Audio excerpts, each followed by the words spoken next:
Hello, ladies and gentlemen, and welcome to Focus on Liberia. This is yet another edition of Tough Talking Thursday.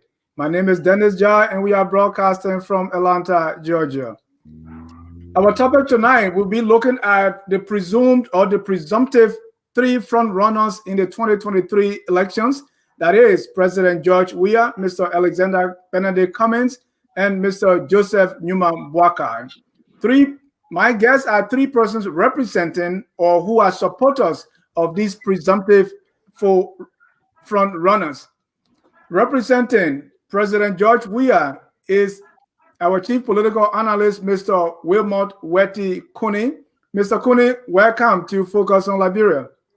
Always a pleasure. I'm looking forward to a spirited debate with my own counsel and my brother George Lobo. I think we'll do justice to the audience tonight. Joining us from Monrovia is someone who is from the office of Mr. Alexander Benedict Cummings. That's Attorney Mariah Yakula. Attorney, welcome to Focus on Liberia. Thanks for having me, Dennis. Thank you. Hey, everybody. Last but not the least is the man who eat and sleep Joseph Homo Boakai. He is Mr. George Preston Sa Lobo, who is representing or is supporter of Mr. Joseph Newman Boakai. George, welcome to Focus on Liberia Tough Talking Thursday. Thank you very much, Mr. Jai, and thanks to my fellow panelists. I look forward to a wonderful discussion. And in today's Tough Talking Thursday, we're going to be looking at these three individuals, and among others, we're going to be looking at values and character. We want to look at the character of the candidate Joseph Newman Boakai, Alexander Cummings, and George Weah. We will also be looking at their leadership records. What have they been up to? We also will look at their participation or the history of their participation in our national dialogue. Last but not the least, we're talking about 2023. So we'll talk about competence and their plans for the country.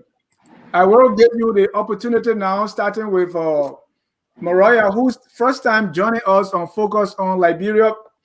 We want to say welcome, and in a way, we give you our cold water to say welcome. This is your first time. Welcome to the show. Thank you. Thank you for having me. But I mean, since I'm the guest on the show, maybe the other people should turn me around. Right. So we want to say welcome again and enjoy your time here. We always want to have you. Let's go around the room, and we want to talk about these three front runners, these three candidates or presumptive front runners. People call me and say, why you say the three of them are front runners? We have other candidates. Yes, we know that. But we want to start with these three who are the presumptive front runners. So let's go. And our assumption is you know these candidates. So let me start with Mr. Cooney. Let's start with values and character when it comes to. So the first question here is who is your candidate? Who is George Weah? And we want to answer that question by talking about the values and the character of George Weah. And we'll go around the room starting with Mr. Cooney. Well, Dennis, again, thank you for having me. First of all, I'd like to state that the three individuals that I mentioned today, I think they are all very good Liberians. They love their country, very decent individuals. They may be in different political situations, but I have no reason to doubt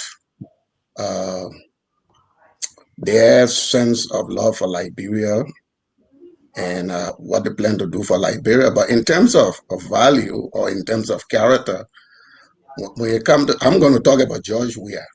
Yeah. When it comes to George Weah needs no introduction. George Weah, the Liberian people know George Weah for who he is. He is a very simple man, a very common man who shares the vision, who shares the plight of the ordinary people. And this is why he continues to be their choice as a leader.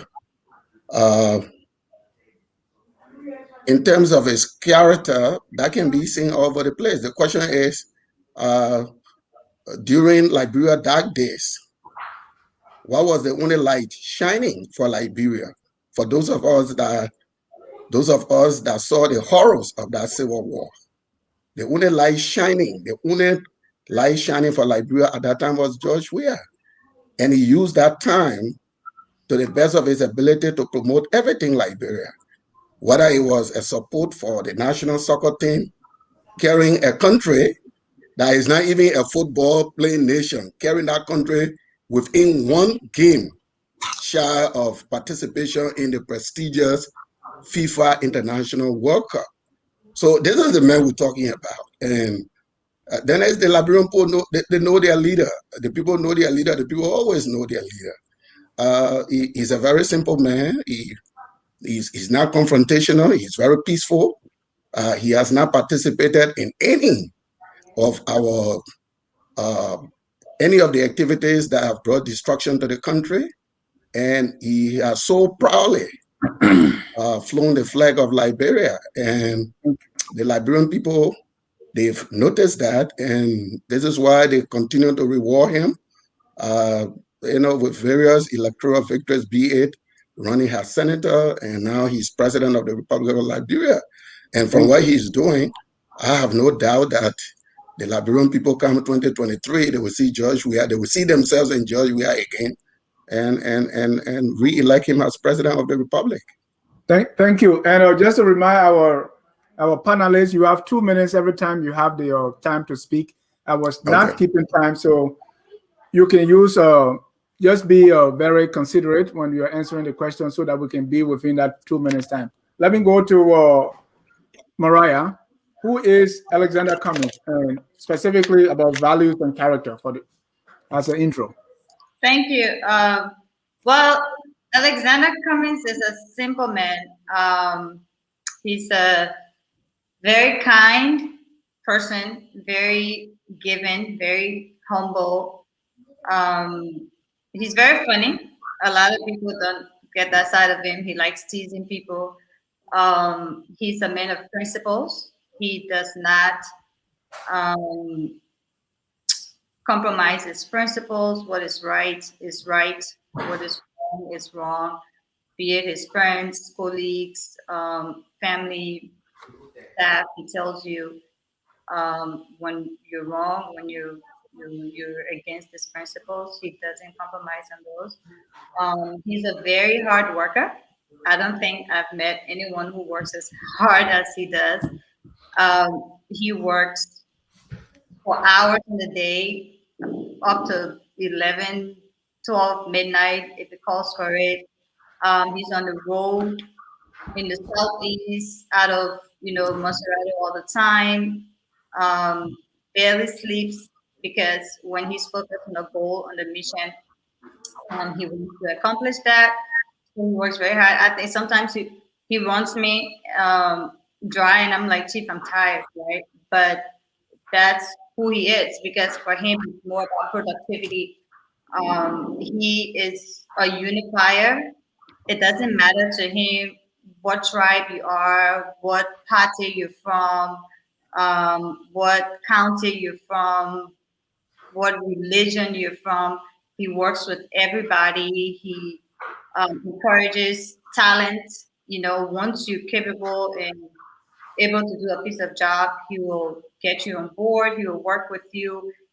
Even if you don't like him, he works with you. Because if he thinks you have something to bring to the table, he's going to work with you to get that done. He tries to bring people together regardless of religion, culture, political affiliation. And he's very calm. I've not met, again, I would say that anyone with the level of emotional maturity that he has. I've worked with him for over 2 years, and I've never heard him scream, raise his voice, yell, shout. He's very measured, very calm. Even when he's under pressure, even when he's giving you criticism, if you're not smart enough, you won't catch it. And one of his favorite things when I've dropped the ball to say is, that was an opportunity there. Once he uses the opportunity word, I'm like, right, you don't drop the ball, right? but he's very measured in how he talks to people, very respectful of people, regardless of who you are, whether it's the driver, security, staff in his office, whether you work for him or not. He's very respectful of who you are. And one of the greatest attributes of him is he listens. For someone who has been in positions of power and influence and who has been blessed with a lot of resources, he never looks down on people. He never dismisses your suggestions or your ideas. And every time he has to make a decision, he always asks for different POVs. What's your point of view? What's your point of view? What's your point of view? And he may not necessarily follow what you say, but he takes it in and makes his decision, and he's very receptive to criticism. I mean, as my boss, I've disagreed with him a lot of times. He's disagreed with me, people in the party, the CPP. He's very open and receptive to criticism. He doesn't mind criticizing as the boss. So that's in essence, and he's a family man. Lastly, before I go, been married for over 39 years. Actually, the next year will be his 40th anniversary, with 2 kids and grandchildren, 4 grandchildren. He's very dedicated to his family and to Thank his, you. his work. Thank you. Mr. Lobo, who is Joseph Newman Boakai when it comes to values and character? You're muted. Unmute yourself, sir. So let me begin the question like this. Let me answer this way. Joseph Newman Boakai is a humble, dedicated public servant, one who represents the everyday Liberian struggle, a young man who will leave Wesonga, will come to Monrovia seeking greener pasture with no promise of hope, will work at the school of the elites, working as a janitor to acquire his education through CWA, will go on to the University of Liberia, graduate, and will later go back to Vonjama to serve his people, where he began his public service life. Over the years of public service, he has been able to lead public corporations and have served as cabinet minister. He is the former vice president who served in one of the most accomplished regimes of the Unity Party, 12 years.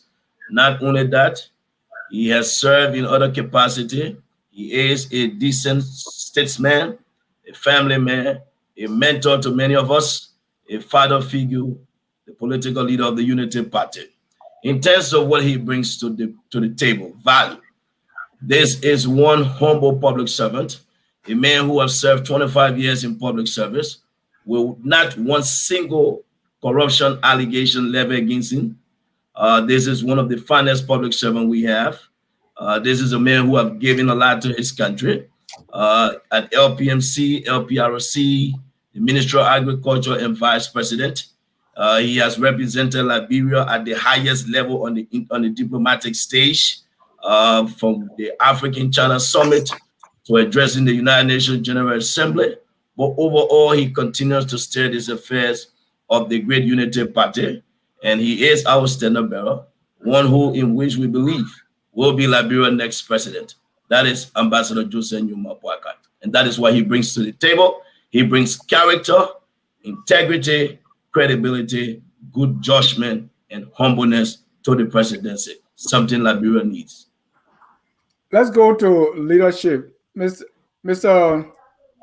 Cooney, before ascending to the presidency, I know Judge Weah played some leadership role somewhere. Let's talk about Mr. Weah's history of leadership and how that has been visible as a president. Well, so let's look at two things. Let's look at Judge Weah as a professional footballer and see his leadership role during that period. He captained the national team. And you don't have to take my word for it. You can take the words of Denzel Washington that introduced him as the Arthur Ashe 2004 award, sport award. And you see the leadership role he played during that time. And the reason why we keep making reference to that time was very critical in the history of Liberia. That was the war years. And George Weah led this team from time to time, from place to place, at the expense of his own resources. By some estimate, about $2 million that he spent of his own money providing leadership to this team, carrying them from place to place. And again, as I said earlier, coming one game short of qualifying for the World Cup, 2 times qualifying our nation ever in its history for the African Cup of Nations, stuff that have never been done before. So that is his leadership as a professional footballer. What is his leadership as a political leader? This man has kept the Congress for Democratic Change, and by extension, a coalition for democratic change. He kept that party alive for 12 years as an opposition entity. That is a feat in Liberia, because most political entities, if you're not in power, the party tend to disintegrate. But George Weah was able to play the lead role in keeping the CDC together for almost 12 years, more than 12 years, before his winning the Liberian presidency. So it's a political leadership. Then George Weah has peace ambassador. George Weah was first appointed peace ambassador by the interim government of national unity, and as not peace ambassador, sports ambassador. He was appointed sports ambassador by the interim government of national unity. That was his first ambassadorial title. And what did he do with that? Again, don't take my word for it. Take the word of the U.S. ambassador to Liberia at that time. Take the words of Gordon Summer. George Weah he leveraged that position to contribute significantly to the disarmament process that was in Liberia. These are all significant leadership roles. They're not minimal. I mean, there may be time people will try to minimize these things, but during that time of our country's history, these things were significant to disarm child soldiers, to motivate using soccer to unify the country. Those are all display. Mr. Kune, just answer the last part of my question because your time is almost up. The last part of the question is, so how has those leadership qualities of the history you talk about translated into being president? When he's president, has he been consistent with that kind of leadership? Exactly. He's executing the pro agenda. The policies of the CDC government align with his character, with his value system, with his leadership. Whether you talk about rural housing, whether you talk about rural electrification, whether you talk about rural infrastructure, this is where he met his people, and he's determined to transform the lives of the people, from those areas. Thank you. And I have question for each of you, and then please jot down. And then after your question and Mariah's question, what we're going to do is that you can respond to your other colleague. So let me start with you, Mr. Lobo. I have the question here is the history of Mr. Boakai's participation in the public discourse. So, and let me point you to a few things. Before 1980, we had the progressives that were leading the charge against the TWP oligarchy. We saw during the early days of President Doe, there were people rejoicing for the coup and some not rejoicing. And then we have when he became very dictatorial. And then we have the days of the war. And then we have interim government. We have Charles Taylor. Throughout those times, is there any history of Mr. Boakai public opinion, either in the papers, either through writing, in favor or against the sitting government? Dennis, to be honest with you, I don't want to mislead or misinform the public, but I think it's a fair thing. That should be the work of the journalists to do their own findings. But here's what I would say to you. Ambassador Boakai, over the years you've stated, have been able and was fortunate to serve in those various regimes. He has been a Liberian, a dedicated one. All he did was, let's go back to the Trouble government. He was there at LPMC. Let's go to the Doe government. He was Minister of Agriculture. So I think there was enough there that we can look at what was his performance as Minister of Agriculture or as Managing Director for LPRC. On the issue of statement made, I would not be able to point you directly to a particular statement, whether he was for or against. But I would say one thing to you, Dennis, knowing his character. He has been a very peaceful man. He has been someone who has always wanted the best for Liberia. And I'm very, very sure and positive that he will want nothing but the best for his country. And that is why I think the records will show that he has never left Liberia. He has found a way to make sure that he has worked with every regime, giving back to his country. And that is what I would say on that. Right. And the reason I'm saying this is at that time, 1979, someone should be either supporting the progressive movement or defending the government. During Charles Taylor, somebody should stand up and say, Taylor, this is wrong. Although you are doing these fake coups, something publicly that Mr. Boakai has been vocal on. Do we have that history? So Dennis, 1979, as you just stated, Ambassador Boakai was serving in government already. He was with LPMC. Okay. All right. Thank you. Let me go to Mariah. Mr. Cummings was working with the Development Bank in Liberia up to 1980. From 1980 to 2005, where is the history? What was Mr. Cummings' activity when it comes to Liberia, either in government, either in advocacy, philanthropy, alumni association, county association, whatever? What was Mr. Cummings' history of participating in the Liberian affairs, either through his public opinion or anything of that nature? What was his involvement? So, like many Liberians prior to 1980 who left Liberia, they couldn't return because of the civil crisis, and Mr. Cummings was one of those. While he was out of Liberia, especially for the time he lived in the Atlanta area, he was very engaged with the Liberian community in Atlanta.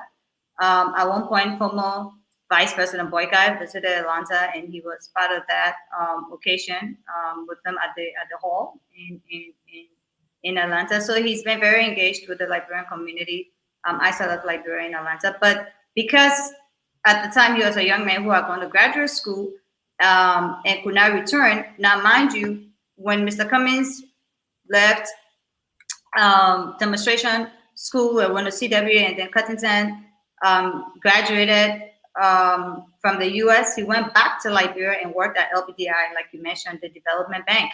And then he left to do his master's, but like most Liberians, because of the civil crisis, he couldn't come back.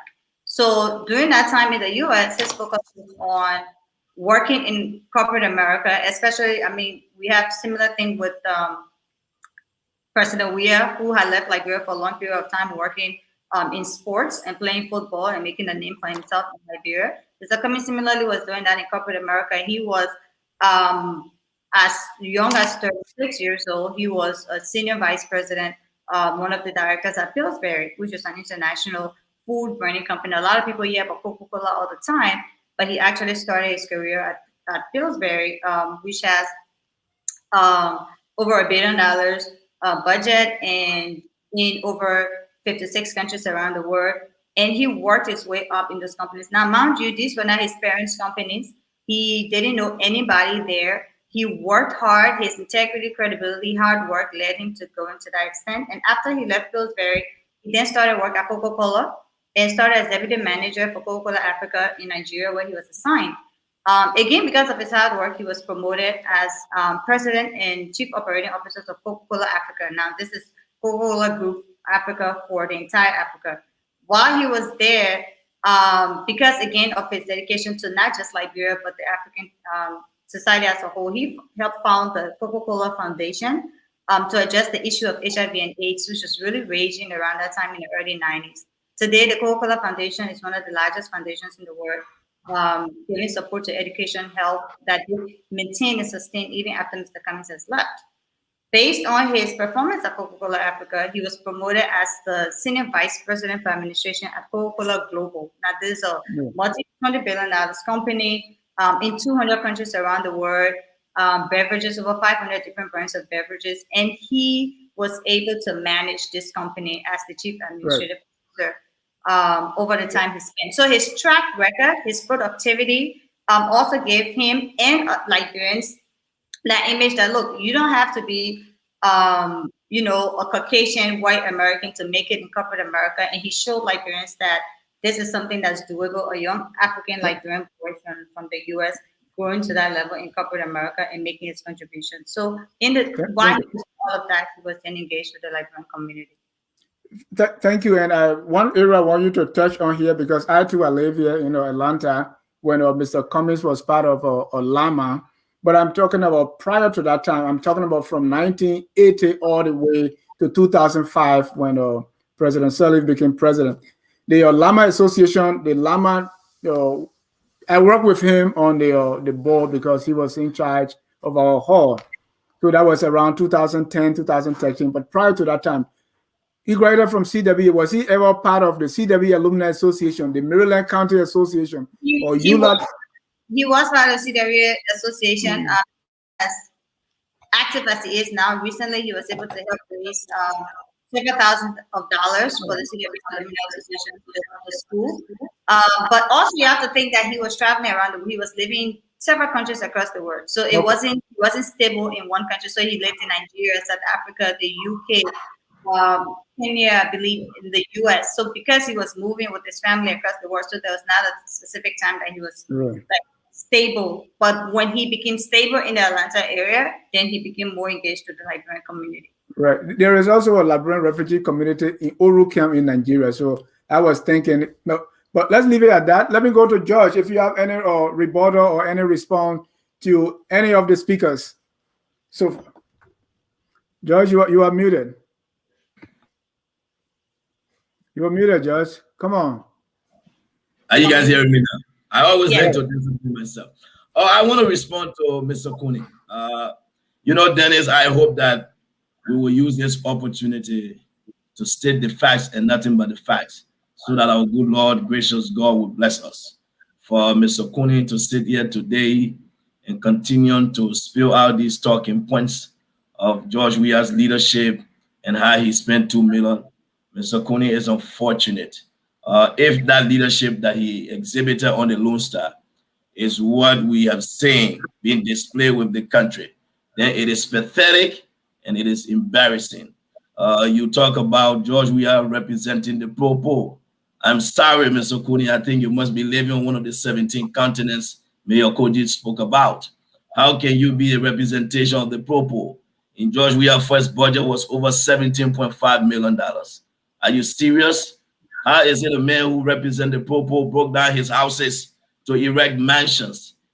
How can he be a reflection of the Popo when health workers at Kakata, the government hospital, were recently protesting for working 30 months without pay?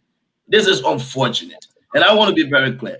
George Weah, managed director for Maritime, drives a $60,000 car. Which Popo are you talking about? It said that more Liberians live in abject poverty now. Is that your understanding of Popo? And I want us to be factual here. So I just want to say, Mr. Cooney, the Liberian people will not fall for these gimmicks. They understand exactly what they got. And George Weah was a test, and he has failed. And I want to say to you that I strongly have a great deal of admiration for you. But in this public manner, I want to say, sir, I think you should do the Liberian people a favor and be factual when you provide information to them. What you say here is not true. George Weah came from the slum. The people in Gibraltar still live in Gibraltar. What he did, the very first project, was to give them zinc to re-zinc their zinc rounds. Has he relocated Gibraltar? I hope we state the facts here, sir. I'm sorry. Thank you. Mr. Cooney, your response. Well, it's the same Lobo talking point. I presented facts, I presented sources. He didn't dispute the sources. He didn't dispute the information. He goes on his tirade against George Weah. I'm not here for that. I'm stating the fact. The fact that George Weah spent more than $2 million of his own money on the national team is a fact. It's not Cooney saying it. It's Denzel Washington saying it. It's the United States ambassador to Liberia saying it.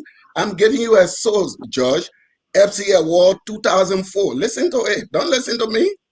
Don't listen to me. The fact that George Weah left the comfort of his celebrity to come to Liberia over and over again to identify with the suffering people of Liberia during the war is a fact. It's not a talking point. The fact that George Weah led helped to lead the effort for disarmament is a fact. It's not a talking point.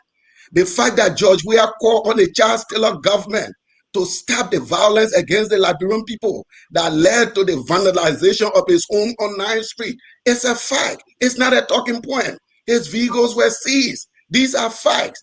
The fact that George Weah, during his football career, led the Lone Star to be the only Only thing that unified Liberian people at that time is a fight. It's not a talking point. The fact that you didn't dispute the rural infrastructure, you didn't dispute the rural housing, you didn't dispute the rural electrification. You know, sometimes you minimize it, you call it solar panel. You didn't dispute all of that.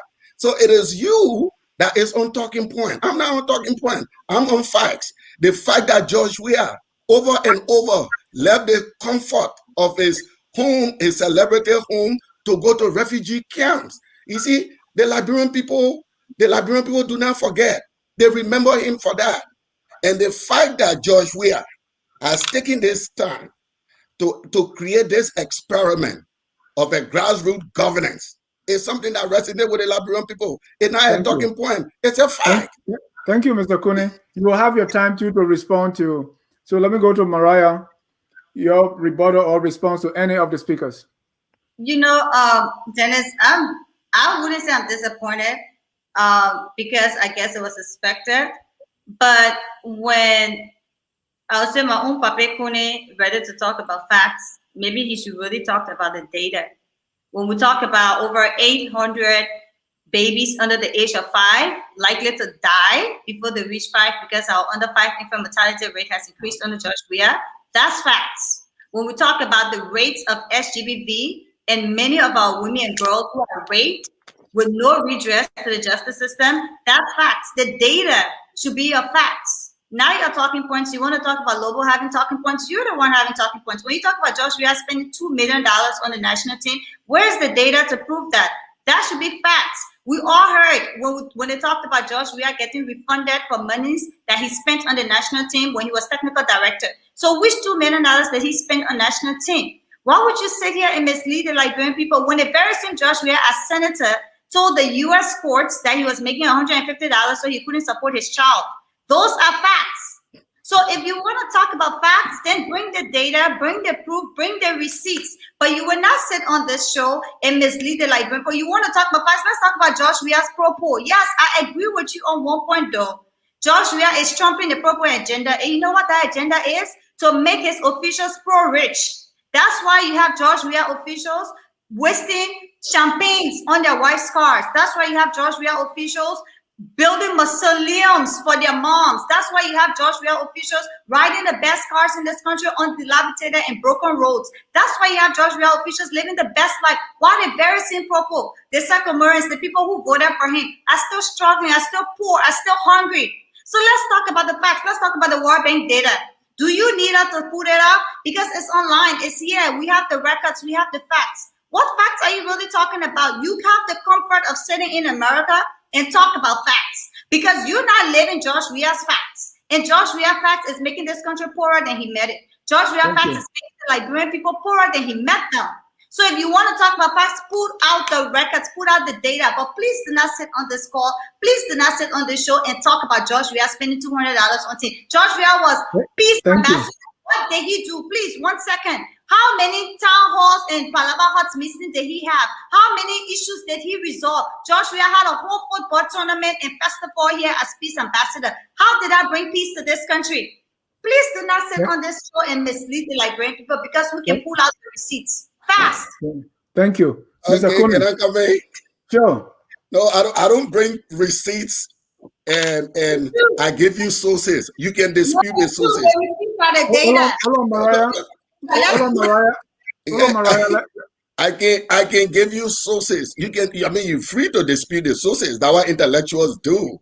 You can dispute the sources. I'm not. I've given sources here that form the basis of my information. You can dispute that.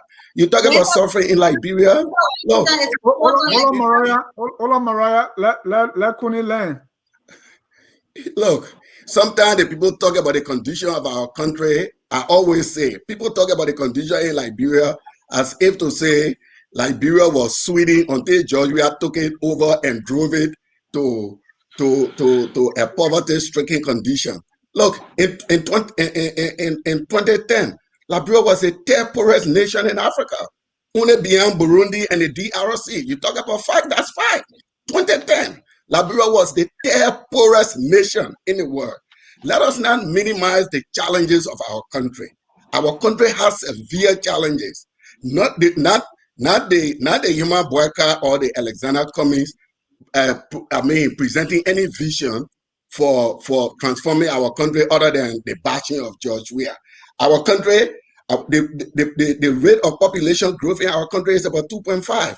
Our country has severe housing needs.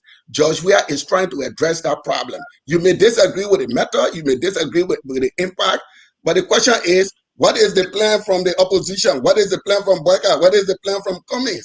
You can degrade, you can deride his solar power energy, Sunny, and call it solar panel. But what are the alternatives? So let us not pretend that everything was well in Liberia until George Weah became president, and all of a sudden, George Weah, the country is taking a dip. I've been going to Liberia. I have not. Yes, I reside in the United States, but I've always gone to Liberia. 2006, 2012, 2013. There is nothing that is happening in Liberia that was never there. Nothing. All of those conditions. Children are in school, children sitting in the street being crowded. All of those conditions. That is the challenge of our country. And for those of us that support George Weah, we feel that we do that in the spirit of continuity, in the spirit of stability. We cannot turn our country over to people who had 12 years to fix the country. No, that's it. The people who had 12 years to fix the country, they didn't fix it. I want to give you that time. The time you used was to respond to Mariah. Now I want to give you the chance now to respond to them, to what they said before. So you have your extra 2 minutes to do that. So about 2 minutes. You see, the question you asked, what was the role of these Liberians? These are all, what was the role of these Liberians? 1980, 1990, 2000. What role were they playing? What view did Mr. Boakai have about governance in our country? And the only thing we can get is, this guy is a serial bureaucrat.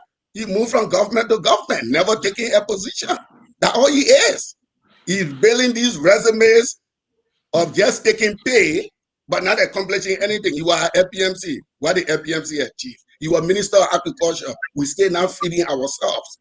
And then Mr. Cummings, in terms of full disclosure, I had the opportunity to deal with Mr. Cummings. So let me disclose this fully. When I was president of EULA, I was very honored that he attended a EULA program. He made a contribution to the EULA program. I'm thankful for that, and I continue to remain thankful.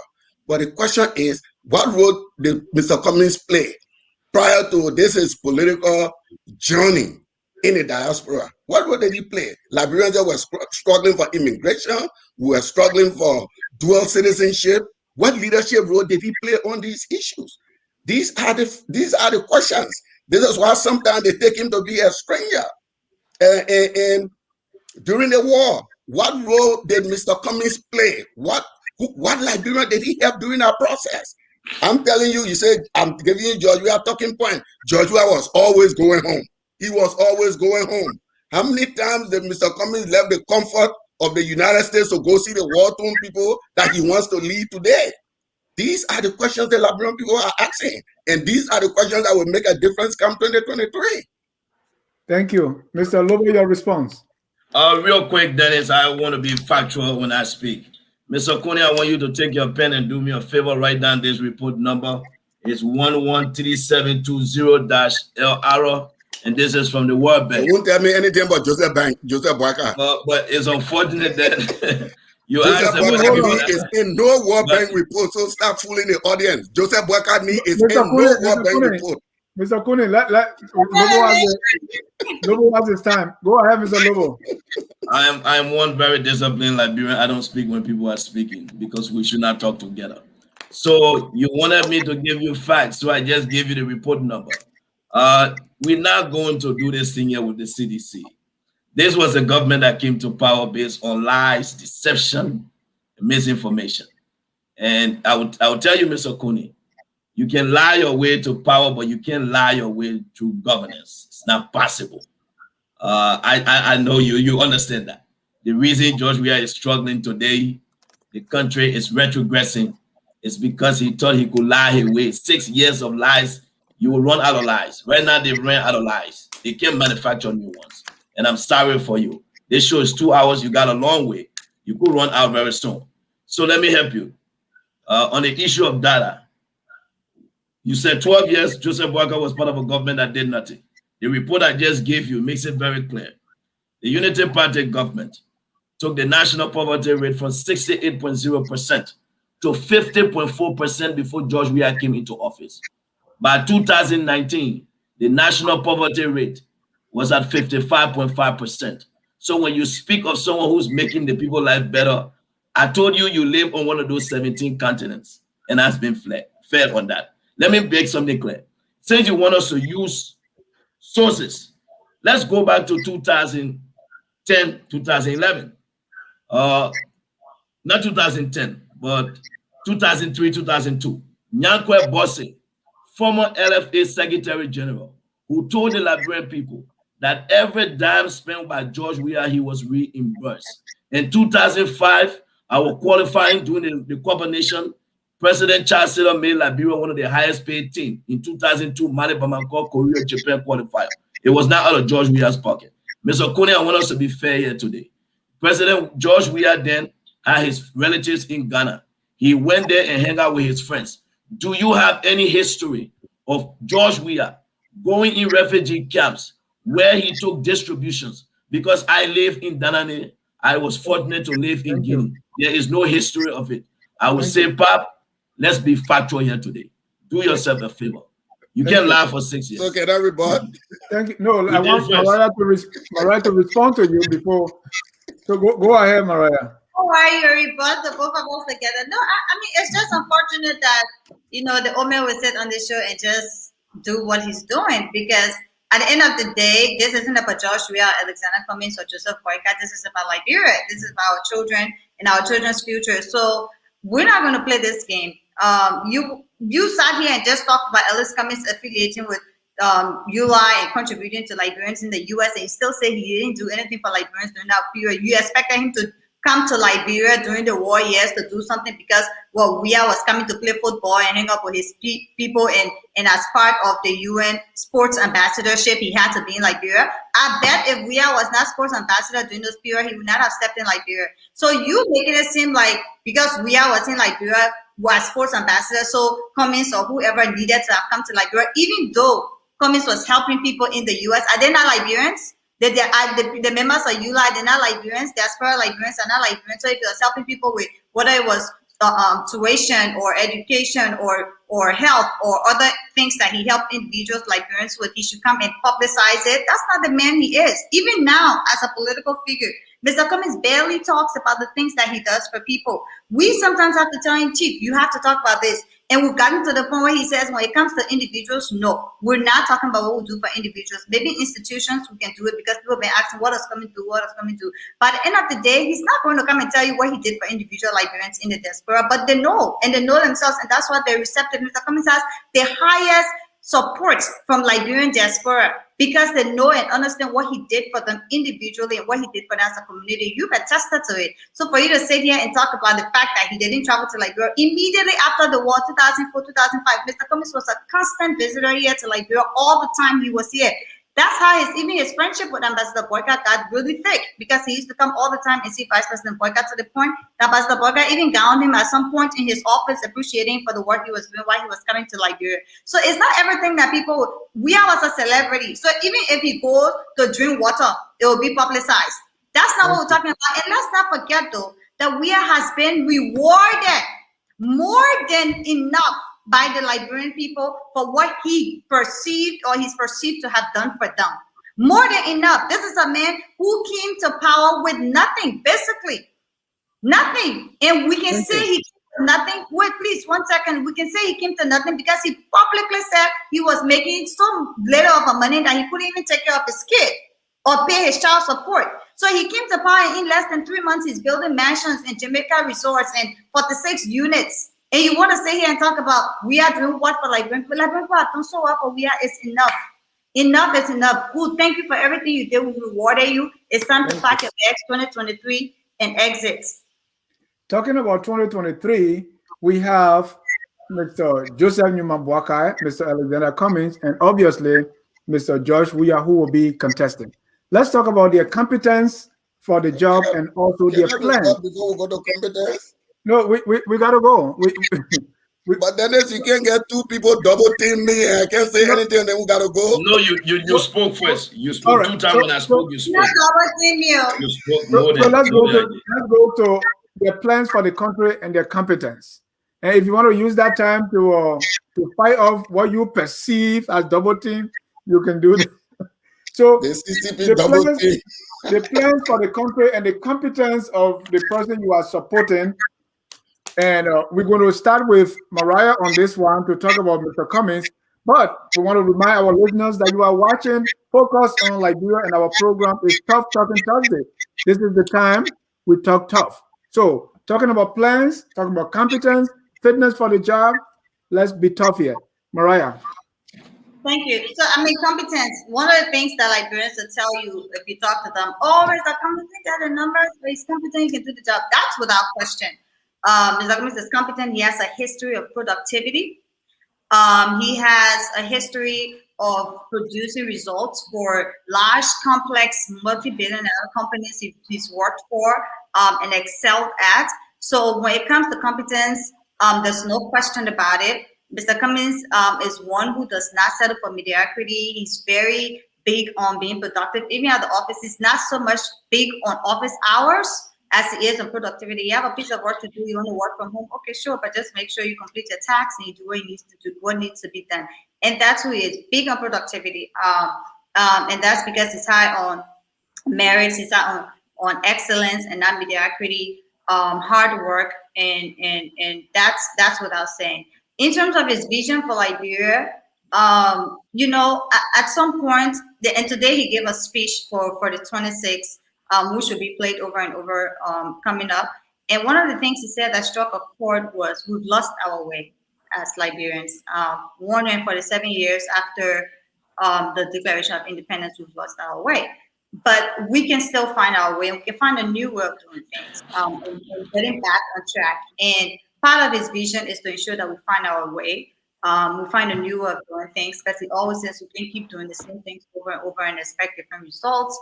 Part of his plan is to ensure that Liberia becomes again that beacon of hope, because that was the basis on which we were founded, especially during the time that we were founded.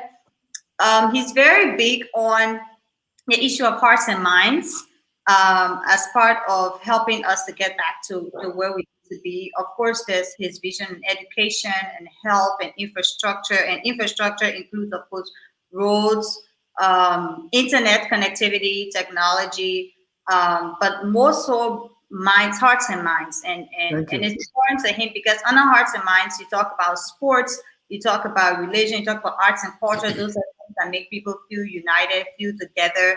Sports is a unifier. Josh Weah and Mr. Kuni will know that. But at the end of the day, Mr. Cummings' vision is just to get Liberia back on the right track and to help us find our way back to being that beacon of hope again, with all of the things that he intends to do, which we can go into details if we have time. Yeah, we'll definitely go into detail, and I will go to Mr.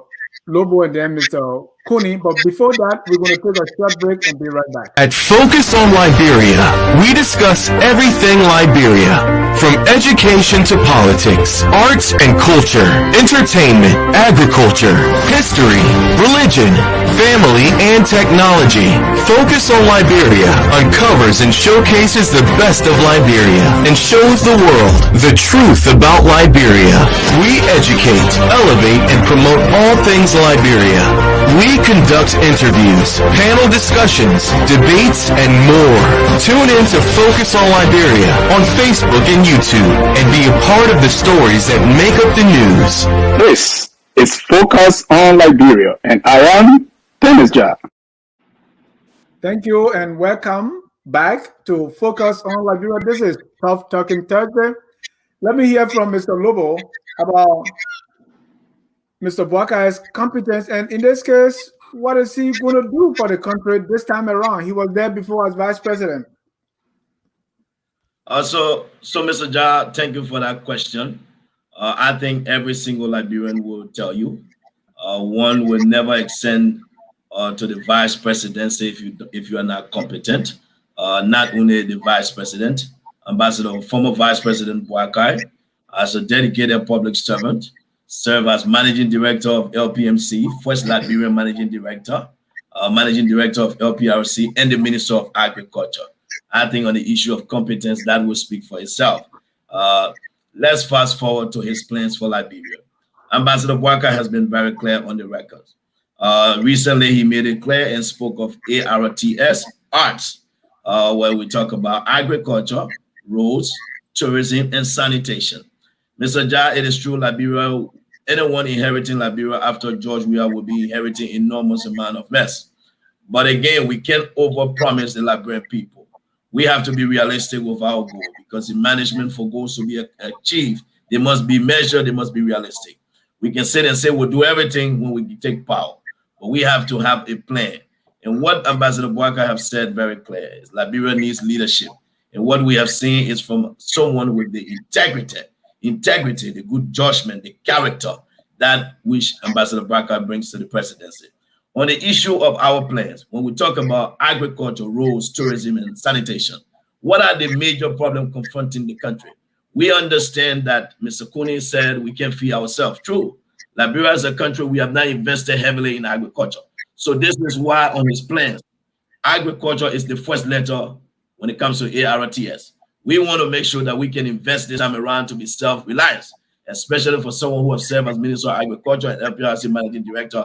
I think Liberians can't ask for any better than someone who has served in those capacities. Not only that, Mr. Ja, Ambassador Boakai was one of the only candidates in 2017 who said, priority number one, roads, roads, roads. Why do we need roads? If we are going to build farms, if we are going to expand the agriculture sector, we have to make sure that the government that is responsible to facilitate the movement of goods and services, that we create the roads so that farmers can take their produce to the market so that their goods will not rotting up country. Now, what do we talk about tourism? We believe that Liberia situated on the coast is a God-given opportunity we have, and we could create thousands of jobs in the hospitality industry if we manage our beaches. 30 seconds. Yes, so on the basis of that, tourism is high on our agenda. Not only that, if we are going to invest in tourism, Ambassador Boakai believes that the way in which we'll cut down our costs on healthcare, if we can ensure that our people live in good conditions, that is why sanitation is a priority to us. We want to make sure that we will not turn out to be like President Weah, who went to the railway market and was afraid to get down from his car because of the trash. We want to ensure that sanitation is key, and we want to keep the place clean for our people so that we'll cut down what's expensive on healthcare. Our people are dying, and Mr. Ja, if we invest in preventive measure, we will be able to redirect some of our resources to developments and programs that will better the life of our people. So in those areas, agriculture will create enormous amount of jobs. Thank you. Let me go to Mr. Cummings. Mr. Cummings, Mr. Weah is in power now. So what is it that Mr. Weah has accomplished for which he should get a second term that you think the other political parties are not able to bring to the table?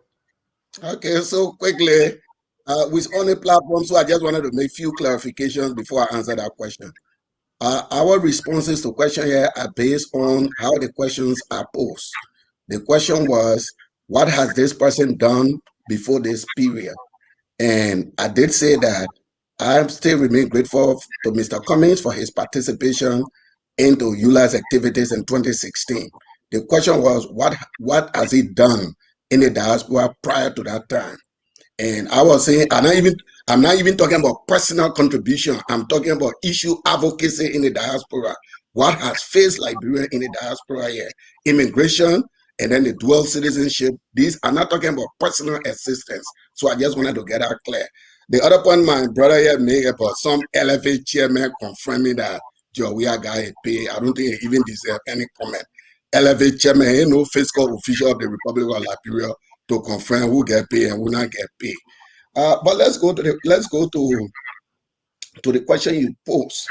The pillars. The reason why we support George Weah is that we believe in the pillars of the Propo agenda.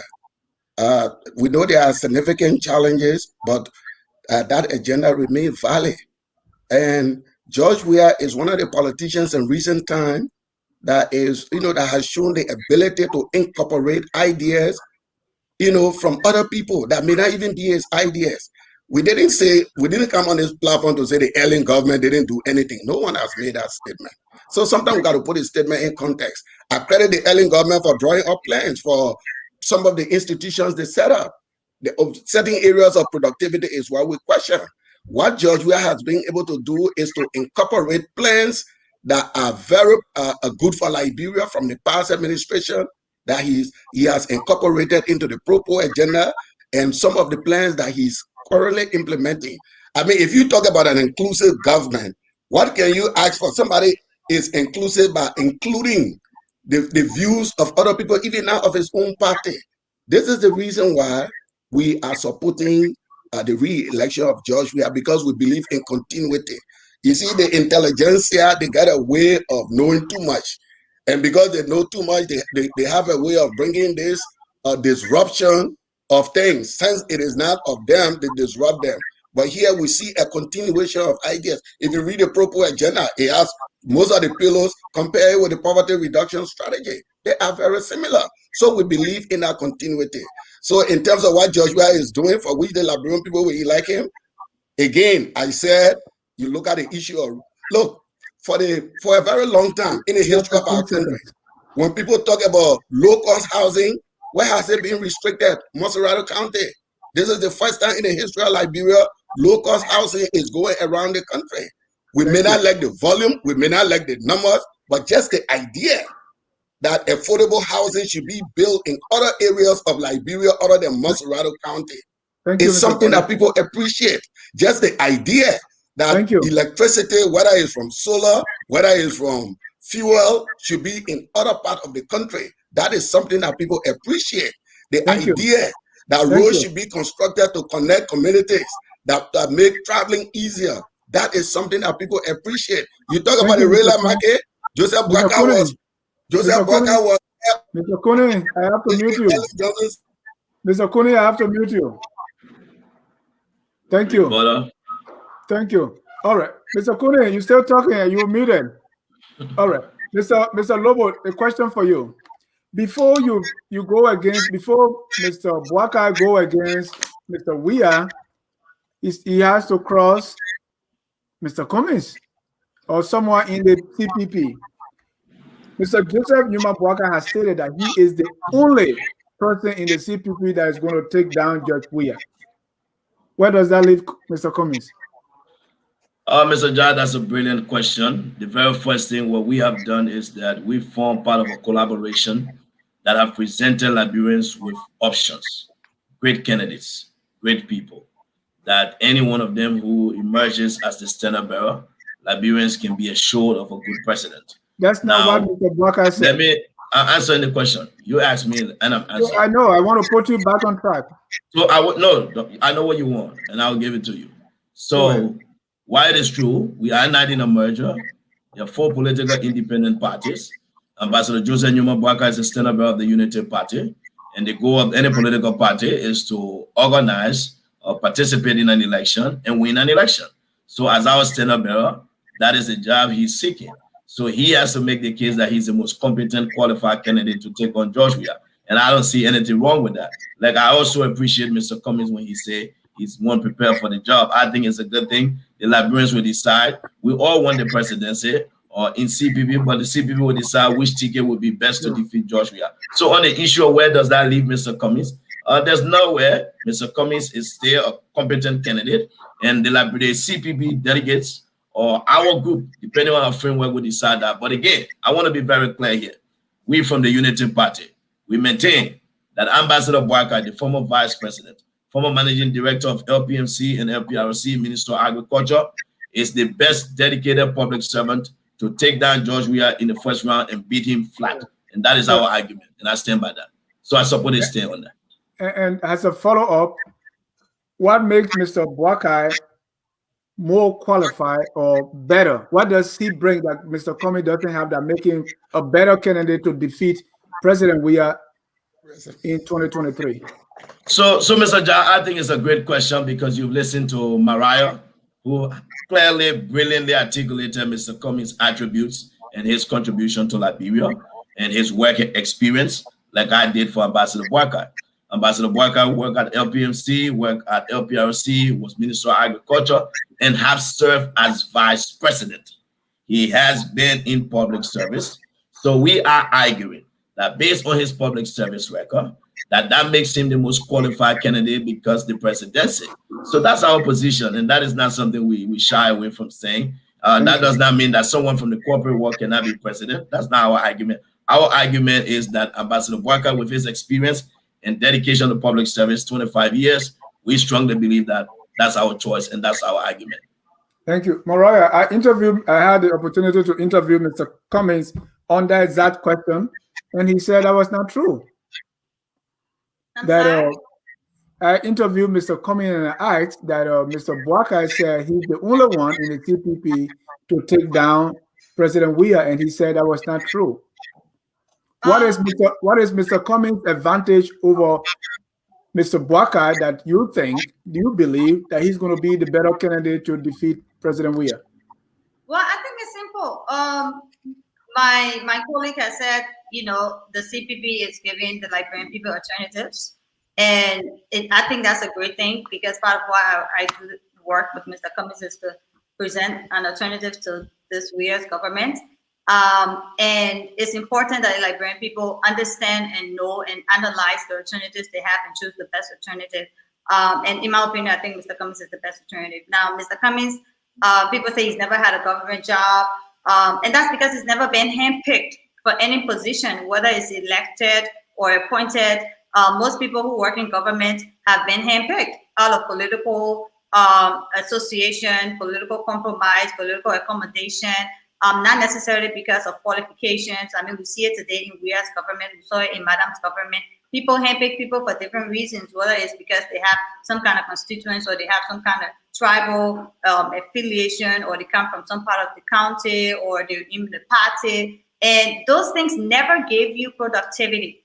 It never gives you the results that you need. And that's why this country at 174 years old is where we are today, because most of our government officials or most of our appointments to government has been based on some other reason other than competence and experience, but rather political accommodation. And because Mr. Cummings has never been handpicked for anything, whatever he's accomplished, whatever he's been able to achieve has been on his own merits, has been on hard work, has been on productivity, and that is what he brings to this to leadership. This is what he brings to the Liberian presidency when he becomes president. And we talk about government all the time, but government has not worked as we know it. It's just become an issue of musical chairs, just group of the same actors running around one chair, and whoever gets to sit in the seat finally sits in the seat. And we need to change that. That's why we need to do things differently. We cannot, as he always says, we cannot keep doing the same things over and over and expecting different results. We cannot keep electing the same people with the same experiences, with the same thought processes that they bring to government, and expect that anything is going to change in this country. I think it is time to bring people with different experiences, and Mr. Cummings brings the different experience. Mr. Cummings brings a record of productivity, a record of achievement. He brings, and most importantly, though, the biggest issue we face now in this country is our economy. And he has the experience, he has the competence to fix the economy. He's a financial analyst, he's a financial expert. He's worked in major corporations and helped grow their budgets. And he talks about all of that. This is what we need. So when it comes down to what he brings, it is that different experience that you were doing. Thank you. Thank you. I want to follow up on something, because you said a few things here that I want to follow up on. You talk about people being handpicked. And the description you give about musical chairs and people being handpicked. Oh, let me see where the feedback is coming from. Those descriptions perfectly, in my view, fit Mr. Boakai. He's never been elected. Are you saying that Mr. Boakai has been handpicked because he worked in the Tubber government, the Doe government, the Sawyer government, and now handpicked as vice president in the Ellen Johnson Sirleaf government? Are you throwing a jab at Mr. Boakai here? But then that is not our job. I think you're just trying to exploit issues. At the end of the day, we all have been handpicked. I was handpicked as assistant minister by Madam Shirley to work. Was Mr. Boakai handpicked? There are other young people at age 25 who are qualified to work in Madam Shirley's government, but she handpicked and appointed me. Most government officials are handpicked. Josh Weah is handpicking his officials today. Every president, that's why people work at the will and pleasure of the president. The president handpicks the officials. The president handpicks people to work in the government and appoints them. So yes, all of us who've ever been in the public sector, who've ever worked in government, have been handpicked. And this is not a job that has the worker. My issue is other people are elected. Dennis, we need to now look for people with different experiences and like in the musical chairs and try to see how can we use different experiences to change this country, because what we've been doing has not worked. 175 years we're here. Thank you. Thank you. Mr. Kuni, I'll come to you, but let me get Mr. Lubo here, because definitely, I think Mariah is right. Mr. Cummings, Mr. Boakai has been working from Togo all the way to Salute. Musical chairs, handpicked, all these things that Mariah talked about perfectly fit Mr. Boakai. Your response? See you. So, Dennis, here's what I would say to you very clear. As a student of majoring in business with interest in public service and public policy, I was told that the best contribution a citizen can give to his country is through public service. So here's what I say to you. Once the president gets elected, the reason they are handpicked is because the president is elected by the people, and the president decides who can help him carry out the people's job. So this is what it is. All citizens can go to Capitol building, so we elect lawmakers. When they go there, they vote. It means all of us have voted. So again, I would say this, Mr. Ja, if serving my country and being appointed by president, that is handpicking, as long as I'm qualified, what that says is on your character and competence. The argument is not about his qualification. So I would say this to you. The Liberian people can judge him based on his service and based on his record.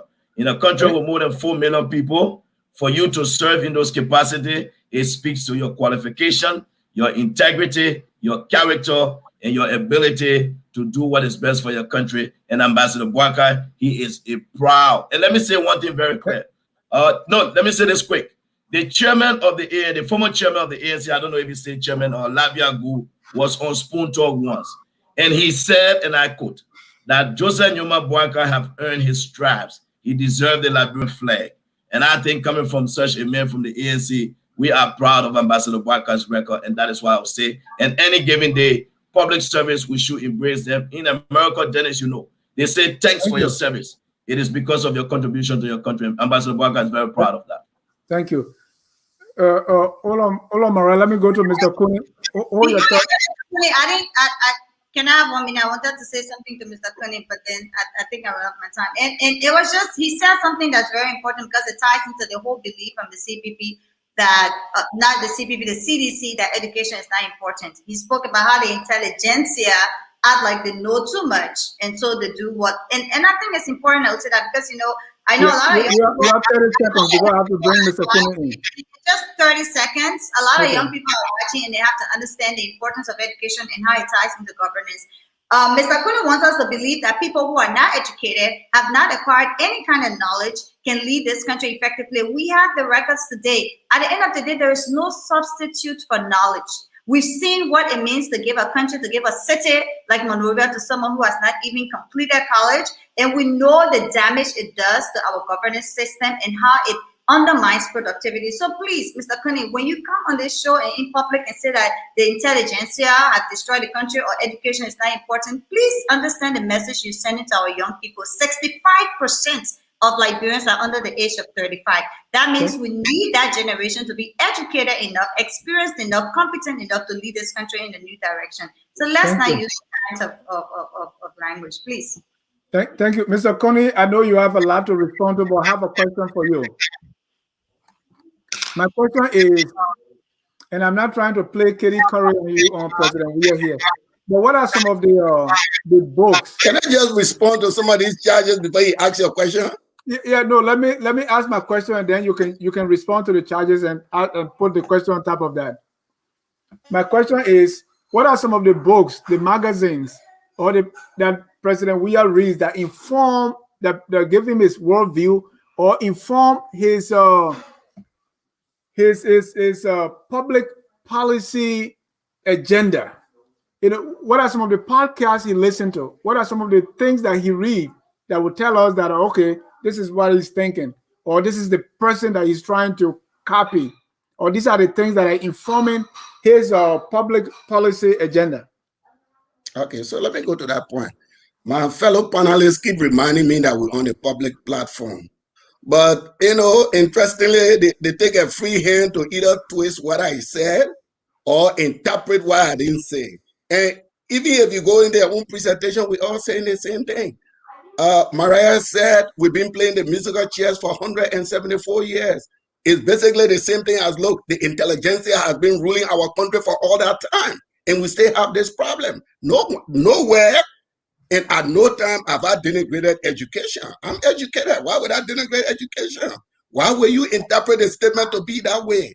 The fact of the matter is, the intelligentsia in our country has failed the country for 174 years. Look at Liberia. And that country was being ruled by the intelligentsia. It's just what I'm saying. If that statement does not in any way imply that you might not send your children to school or you might not take education seriously, it's not what I said. So I think it was a little bit disingenuous to stretch the comments that far. But what I'm saying is exactly what you were saying. We've been playing this musical chair. You see my brother Lobo. Anytime you ask for Boakai's qualification, he cite all these resumes, these serial appointments. You know, people say he's qualified. People get appointed to government not because of qualifications. Sometimes people get appointed because of single fancy. People get appointed for different reasons. So the fact that you hold several positions across government is not an indication of your super qualification. Look, the CPP don't need any advice from me, or Mr. Cummings don't need any advice from me. I've said on this show that the CPP best candidate is Alexander Cummings. And it would be a tragedy. It would be a tragedy for the CPP to go to a convention and elect a serial bureaucrat who can only tell us the position he has occupied from childhood with no accomplishment than Mr. Cummings. And that tragedy will even be extended. And this is my prediction. Mr. Cummings could very well be elected as a CPP candidate. But guess what? People that are supporting Mr. Boakai for different reasons will not follow along. Mr. Boakai may play the diplomacy and accept that, but people that I know will not follow along. And that would be the tragedy of our democratic experience, because we get into these things for different motivations. And I hope that maybe Mr. Cummings will have taken a different route, you know, because I believe that if you put the two candidates for me, I can close my eye and pick who the CPP candidate would be. You put a serial bureaucrat with somebody that is, I can close my eye and pick. So the thing about what books George Weah read, you see, these are the elite questions, that elite mentality. You know, You're not supposed to read. then when I talk about the intelligentsia, my sister will say I'm against school. My brother, people are informed by their specific circumstances. Just tell me People that. get educated through their environment. Okay. The life that people live, educate them. You don't have to read Karl Marx. You don't have to read Adam Smith. Your very environment is a source of education. But you don't bring the elite intelligentsia thing and so on, quote, who read Jefferson, who read all the kind of thing. And, you know, that's the elite mentality. Look, what we're doing is an experiment with grassroots democracy. The grassroots in our country have decided to govern themselves because the intelligentsia failed the grassroots over the years. We're talking about road construction in 2021. We're talking about electricity in 2021. We're talking about building, constructing light pole in Monrovia in 2021. We're talking about sewer line. My man, they are constructing. No, hold on, my man. Look, you got to do it. Be fair. Mr. Kuni, use 30 seconds. Hold on, don't compare 30 seconds.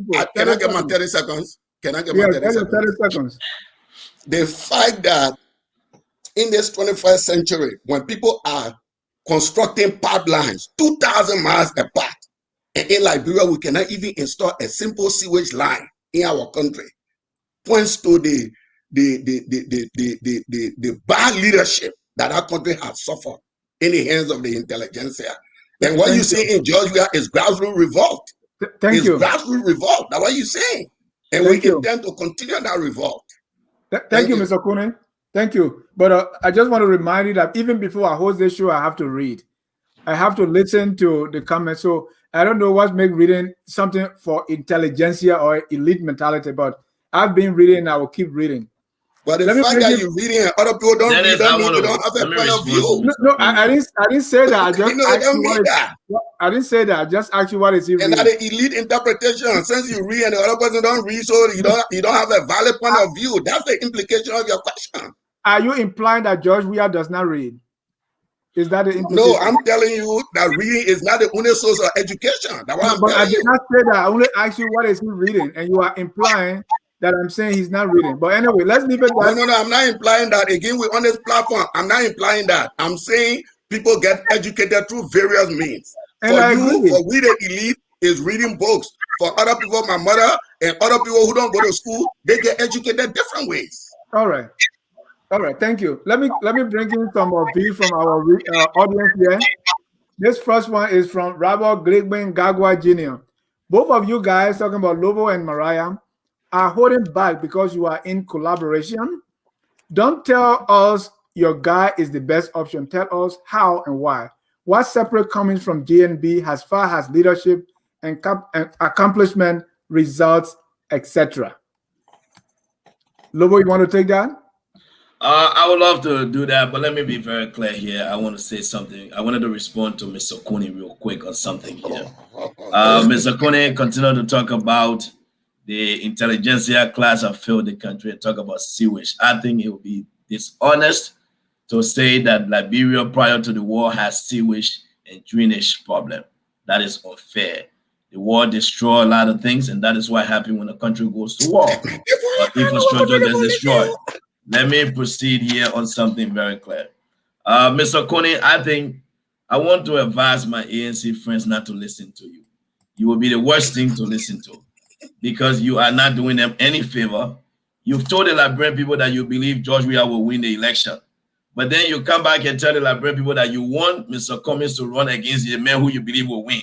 Then what are you insinuating to the Liberian people? That, oh, bring me this man because I want George to win. I don't think you should do that to us in the CPB because we don't know who might emerge as the standard bearer. I think that is unfair to them, and I hope ANC people don't buy into those strategy because that is not even a strategy. Any Liberian will see through it clearly. Go ahead to the question. But on my question, on the issue of what Robert raised, let me be very clear here, folks. Mr. Cummings and Mr. Boakai both have worked in two different areas, and I think we've articulated that. So their accomplishments and successes will be different. If you want to argue on that, Mr. Cummings coming from the private sector, maybe you have to go and check on Coca-Cola's net profit gains, or what was their shares like. Then you, Mr. Boakai, you have to talk about what happened at LPMC. The former vice president told you that when he was managing director before he left LPMC with a turnover over $50 million, told the Liberian government, and which was functioning. Now, I don't understand how is it when LPMC goes down, he left LPMC years and years ago. People say want to hold him accountable for what happened when he left. Now he went to LPRC, which was one of the shortest time. Again, we must all understand. What separates him from Cummings is very simple. Right. Mr. Boakai worked in the public sector. Mr. Cummings come from the private sector. Very two separate entities. Right. That's all. And you are implying that the public sector experience will make him a better president than Mr. Cummings. Dennis, again, let me be very clear. I've answered this question numerous times. I have said Ambassador Boakai is our standard bearer, and we believe in his ability, given his experience in the areas he has served. I can't answer this question or restate it any more than I can. He was LPMC managing director. He was LPRC managing director. Correct. That's all. Listen, Mr. Jai, your job is to ask the question and not answer. So I'm being very clear on the records. Ambassador Boakai was the former vice president. And we know that the vice president, the next step up is the president, because in case of anything, the vice president become president per our constitution. So definitely that shows that he has experience in governance. And that has been our argument. I think my friends on all sides understand it. We've not said that. So that doesn't mean that someone from the corporate world cannot be. But Mr. Coney, just to correct something you kept on talking about, he's a seasoned bureaucrat these days. In the great United States where you live, the privileges you enjoy, the man who is the president today that have been able to put this country back on track has done nothing else but being a public servant. And when Americans wanted somebody to rescue their country, they went to a seasoned bureaucrat who is Joe Biden. And I think it's unfair for you to be living in America and enjoy this immunity and want to sit here and deceive the Liberian people when it is a bureaucrat who got you laughing today and got the economy that you boasting of, and you want to be deceive the Liberian people. That is unfair to them. Be factual yourself. Can I just respond quickly? 30 seconds. No, you respond. No, you got a question here from Mr. Keita. But Mr. Lobo, the difference between Biden and Joe, and the two Joe, one was appointed and one was elected. But let me, Mr. Cooney, there's a question from Amara Keita. I'm disappointed with Mr. Cooney.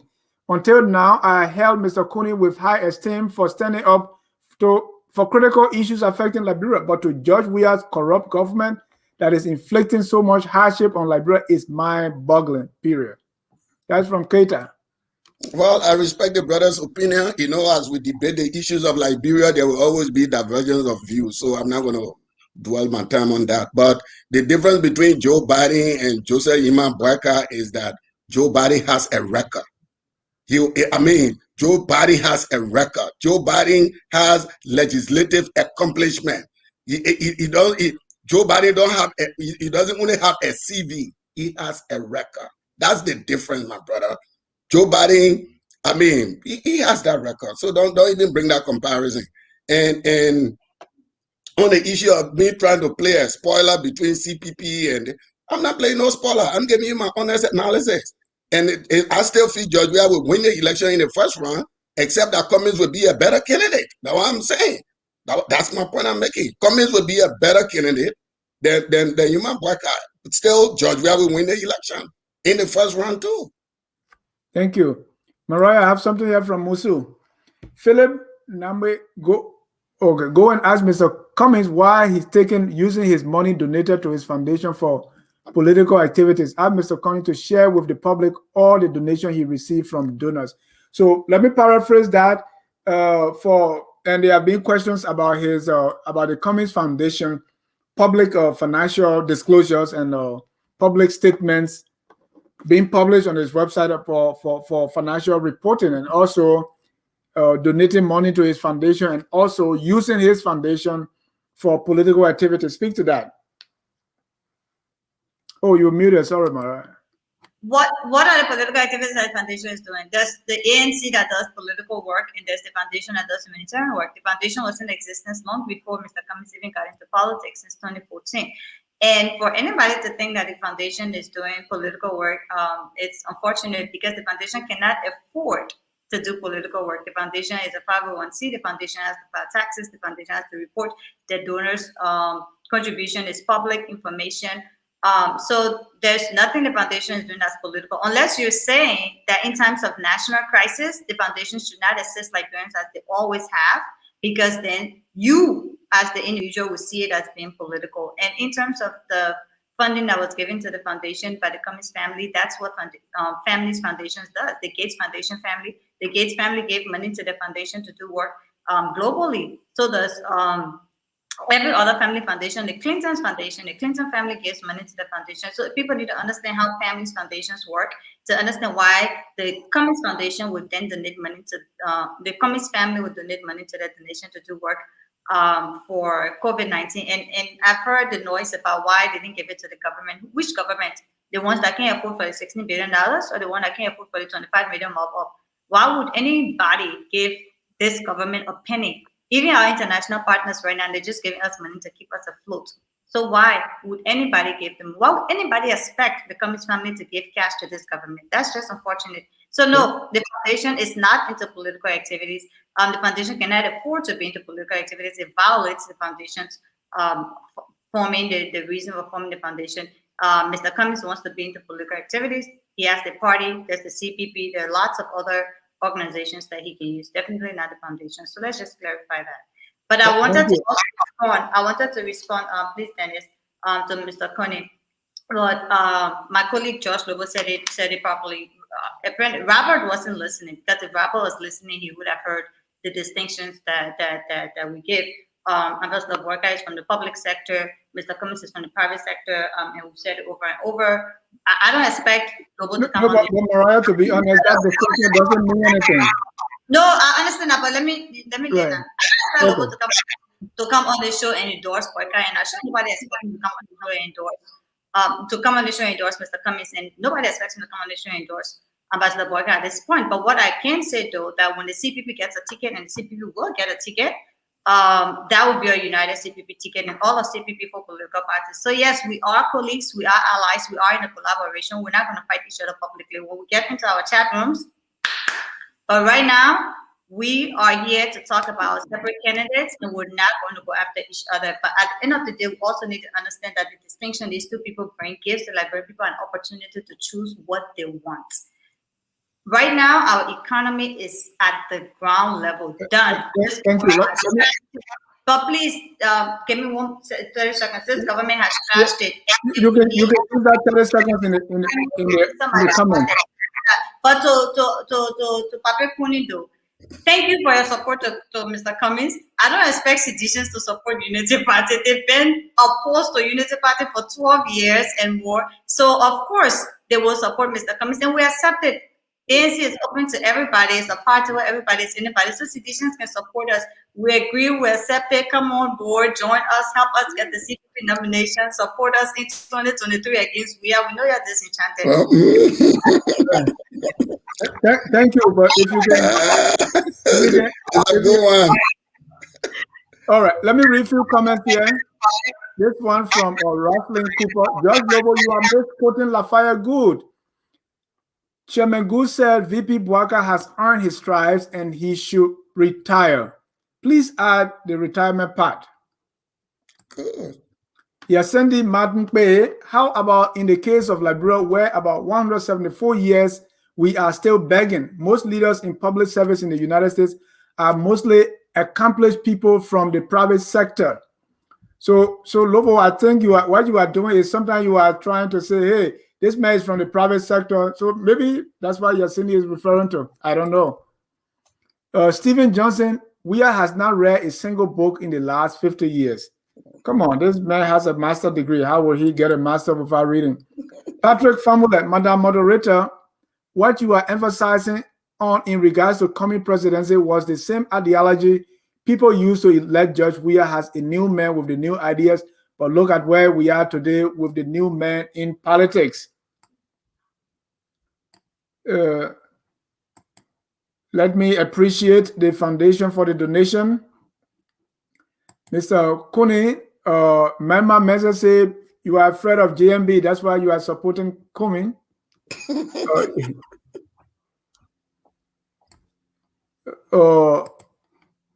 Go read the financial magazine and see the achievement we had made as country under our black president. I don't know what that is all about. Robert Gagwa is back, Mariah. Is it Mariah? So outside of the 150K donation made by Cummings through his foundation, which I admit is doing a good job in the fight against COVID, what has your party ANC done as an institution? Let's be fair. Partisan of ANC has taken this foundation engagement for political points. ANC members are paying our dues, please. Don't you go there. Cummings Foundation is doing great job. Why should Mr. Cummings give his foundation money to the government?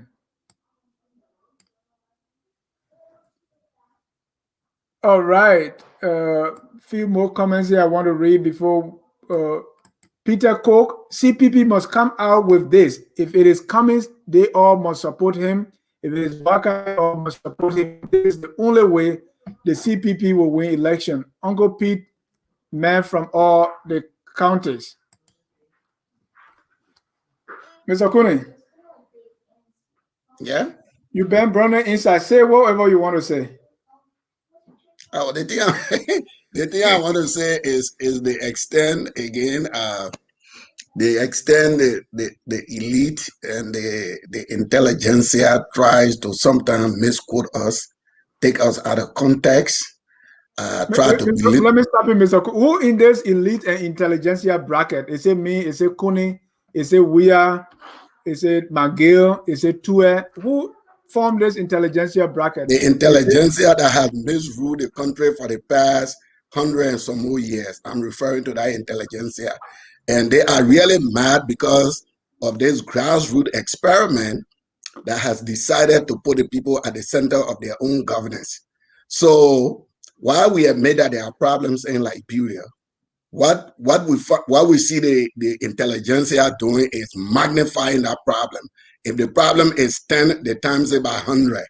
And we are not surprised because the intelligentsia will fight back. But we believe that the experiment that we've instituted, grassroots people making governance decisions for themselves will survive, will prevail. It also falls within our core belief of really shocking the governance structure in our country. The governance structure has been a top-down approach from Monrovia, where all the Monrovia politicians and elite reside. We are hoping that from this grassroots experiment of ordinary people governing themselves, we can move to decentralizing political authority in our country, carrying governance, to the local subdivisions of our country. It is an extension of this experiment, and this is why we are fully on board. Thank you. And thank you. Let me read two comments. Obe said the public sector, unlike the private sector, isn't a business. It does not operate on profit. The public sector is bureaucratic for seasoned bureaucrats. That's why we are from the private sector is struggling. There is no game to win to make money in the public sector. And there is no Coca-Cola customer to buy a product from which Cummings made his reports on the profit generated. The public sector requires seasoned bureaucrats with seasoned bureaucratic policy makers. That's where JNB is there. You got Q there. Mariah will respond. Lobo, let me bring something for you here to respond as well. Yasini Madmpe said, please ask Lobo private and public sector which one is more stringent. Please ask him to explain. Let me start with Mariah. Your answer to Obe, and then George can respond to Yasini. Mariah, you are muted. Go ahead. For the benefit of the public, and definitely not Obe. He's on his own shenanigans. For the benefit of the public, we have to understand that the private sector is not a walkthrough. It's not a walk in the park.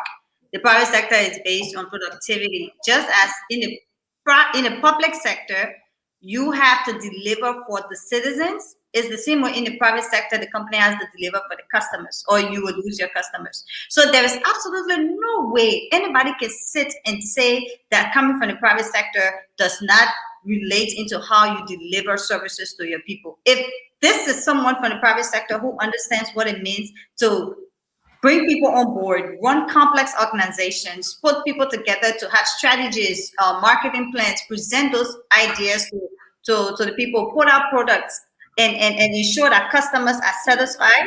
That is the same concept that you take and bring into the public sector, where you ensure that the citizens are satisfied. And Obed knows this stuff. I mean, he's on propaganda, so at this point, I feel like I'm only explaining for the listening audience and not necessarily for Obed. But I also wanted to go back to a comment from Patrick, who said something about Weah and Cummings being the same thing with new men, new ideas. What new ideas Weah brought, Ome?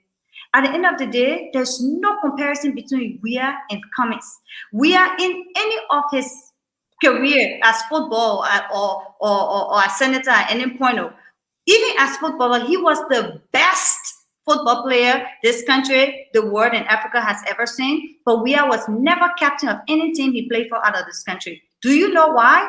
Because the captain of the team is not necessarily the best player, but the best leader. Someone who can move the team, who can encourage and motivate his colleagues, someone who can work together with people. Weah was never captain of any of the teams he played for. That's because the coaches knew he did not have any kind of leadership ability. Unlike Mr. Cummings, who comes from the private sector and worked from the ground up and was only able to excel based on his hard work and productivity in making sure that results were presented to his bosses at the time and to his companies. So you cannot compare Weah and Cummings in any way. Lastly, Robert, I don't think you expect ANC partisans to not talk about what the foundation is doing. The foundation's work is humanitarian, but ANC partisans will talk about what the foundation is doing. If you think that is political or that ANC partisans should not mention the Cummings Foundation at all, then you're doing injustice, because at the same time, people will come back and say, what is the foundation doing? It's really all part of the work that the foundation is doing, and partisans have the right to talk about it. So I don't see how that is political. And what the ANC has done, the last COVID, 2020, the first wave, the ANC was very instrumental in providing masks, providing food distribution all over the country. And so this time around, they're not doing that. The foundation is heading that effort, but it does not stop ANC partisans from talking about what the foundation is doing. That in no way makes it political. Pete mentioned that the CPP has to decide between Boakai and Cummings and carry one person in support. I completely support that. As Mr. Cummings always says, the Liberian people has to decide. This is not a lump sum thing. This is not, oh, let a person go with a person. This is no, you have your alternatives. I think the best thing the CPP has done for Liberian people is prevent them viable alternatives to this Josh Weah-led government and say you have to choose. Part of our issues is we don't like to choose because we don't like people feeling bad. Oh, I want Lobo feedback. Oh, I want Mariah feedback. So that Mariah and Lobo Jack go together. No. If you think Lobo is the best person to do a piece of job, support Lobo. If you think Mariah is, support Mariah. It's the same thing that applies to the CPP. As much as both candidates want the nomination, the CPP partisans, supporters, and the Liberian people have to decide what is good for our country at this time and support that person. And I think when that comes out, the CPP will fall in line and support the candidate. And Mr. Lobo, I hope you have your Cindy's question. But on top of that, public sector is more complex. Oh, hold on. On top of the question Yacindy asked earlier, Frederick Cooper is saying public sector is more complex. What makes it more complex is that the layers and sectors that has to deliver to make up aggregate output. That's one of the complexities that come with public sector administration. Do you agree? And is that what made Mr. Boakai more qualified? You have to unmute yourself, Mr. I try to discipline myself. Absolutely, public sector is more complex. Yacindy, I would just do this. Is that the advantage Mr. Boakai has over Mr. Cummings? But Dennis, ask all your questions so I can answer. Because once you start talking, I will not answer. So if you don't talk, we go to the next panel. So it's not this now, Mr. Jah. We've made a case for why we believe Ambassador Boakai is the best to be president. I'm glad. I just want to say. Are you going to respond to Yacindy and then Frederick? That's what I'm trying to do. So here's what I want to say. I think Mariah did a good job for explaining to Yacindy for me the private sector that Mr. Cummings comes from, which I think she was absolutely correct. I will just take it further. Here is why the public sector is more complex. The private sector survives on the public sector because the private sector is regulated by the public sector. The rules, the regulations that govern the private sector is created by the public sector because the public sector is governed by the regulations from the government. Let's just use a typical example. In Liberia, let's say Lone Star Cell. Lone Star Cell is regulated by the government of the Republic of Liberia through whatever agency or ministry responsible for communication, right? So when we talk about the complexity, the public sector, you are accountable to the people. And here is the difference, Mr. Jah. The public service is to provide services to its people. Government is not for profit. It is to provide services to its people. In the private sector, you are accountable to your shareholders. And one thing we need to understand, majority of major companies or corporations do have a standard operating system. So sometimes Mr. Cummings, as vice president, for example, the accounting or the chief financial officer might not have to deal with Mr. Cummings. So these things are different other than the government where the president appoints the minister of finance, the central bank governor, the minister of commerce. So that is the complexity Frederick is talking about. But again, like I said here, The Liberians have an option now with the CPP. You have Mr. Cummings who come from the private sector with different mindset of operating organizations, which I think for me is not a bad thing. We from the Unity Party and the supporter of JMB, we say, given the complexity of government and Mr. Boakai serving in government, I'm glad Mr. Kone talked about he is a seasoned bureaucrat. That is the role. And that is our argument, that we believe that the experience, his work history over the time can be used to say, okay, if he accepts to the presidency, he will do a good job because he understands what needs to happen and he has been there. He's not coming to be someone who has not been there and trying to understand what happens in the public sector. He has already been there, so he knows what needs to happen. And the typical example, we saw that with President Weah Arotobo. He was vice president. When he became president to Todment, we saw the transformation made in Liberia. Mr. Kune, I want to say this to you. You need to stop misinforming our people on the issue of the intelligentsia class, because every time those who you refer to as the grassroots or the commoners have had a chance to lead the country, the intelligentsia have not led the country throughout its 174 years. From 1980 to 1990, it was not an intelligentsia class. The last time I checked, what you've not told the Liberian people, that government introduced redundancy. That government took Liberia's economy down the drain. And what happened? It brought political instability. It haunted its own indigenous and brought a lot of division, which resulted to the war. So let's set the record straight. Now we currently have a grassroots in power. What have happened? Just yesterday, we saw the people from NTA, they packed the buses at where the president goes to work. Didn't you see that? Those were seditions. Is that the class, the intelligentsia class in power again? The nurses that were striking the other day, is that the intelligentsia class are not paying them? We need to be fighting. Mr. Lobo, Francine, Francine is saying, I'm interested in the accomplishment of the seasoned bureaucrat. But Dennis, I need to make a clarification here. Yeah, no, Mr. Lobo, I'm coming to you. What I think of, you take a whole lot of time, I've been a whole lot of punches I love at me. You take a whole lot of time to get to me. Because you love punches. But Mr. Kune, hear what the two of them are doing here, right? And that's why I was getting impatient with Mr. Lobo. You are telling me this is the difference between the public sector and private sector. I don't need that lecture. What I want you to tell me is, how does that private sector experience or that public sector experience have advantage over someone with the private sector? And the two of you are afraid to say it because you are in a collaboration. You're only going to say this in closed doors. That's my impression. Well, let me go to Mr. Kune. I don't think let me go to Mr. Kune. You will have a chance to talk, Mr. Kune. Okay, go for it. I really don't know why the panelists keep twisting my words. Have I ever described Mr. Boakai as a seasoned bureaucrat? I said he is a serial, S-E-R-I-A-L. It got nothing to do with season. You can be a serial bureaucrat for so many reasons. Single fancy.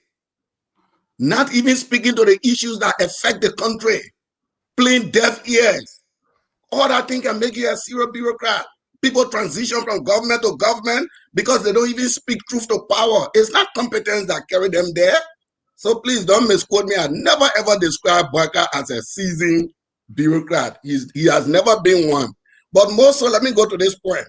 Brother George always condemning the progressives for actions and activities that he did in the 70s. He always does that. But when it comes to Boakai, we must forget about Boakai history at LPMC. We must forget about all of that at LPMC. It's not relevant. He left LPMC a long time ago. But guess what? The progressives that you always criticize, they left the activism field long time ago. But let's go to the most recent area. Just in the past 12 years, Boakai could not manage the Lofa Rice Project. Boakai could not manage the handicapped people. Boakai could not manage the marketing association. The equipment for the rice project, they still laying back there. I value public service, but I value public service with accomplishment. It's not just a listing of positions that one has held. That's not public service. That's not the kind of public service we want to give leadership to. So you can count all these positions. It's not the kind of, we're talking about a public service that solve issues, that brings solutions for the problem facing the people. And again, I go back to my progressive route. At one point in our history, we were facing the issue of extending voter rights to all Liberians. People like Amos Sawyer, they took that on, and that benefit is for every Liberian. Ome Boakai were in Liberia, still playing single fancy, and never advocated for one social issue in Liberia. Never saw any injustice in Liberia. And you always say, you're a seasoned bureaucrat. This man is the most sycophantic, moving from chair to chair. You know, he's the captain of the musical chair that Mariah talked about. And I'm not trying to meld in CPP politics. I'm just saying, for me, it's a no-brainer. If you put those two candidates, it's a no-brainer for me. That doesn't mean that I'm saying Mr. Cummings is going to defeat George Weah. George Weah, again, his records, his accomplishment in the midst of all. You know, sometimes we talk about all the issues. We don't even mention the resource envelope that is available to government. You don't even mention that. And you talk about.